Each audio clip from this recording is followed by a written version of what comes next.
If your Windows 10 or 11 PC is slow, crashing, or devices aren't working right, outdated drivers could be the reason. And if you are still updating them one by one in Device Manager, stop.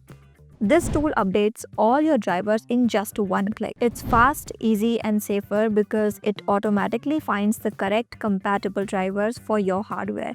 No manual searching and no risk of installing the wrong driver. Let me show you how you can use this tool. First, download and install Advanced Driver Updater.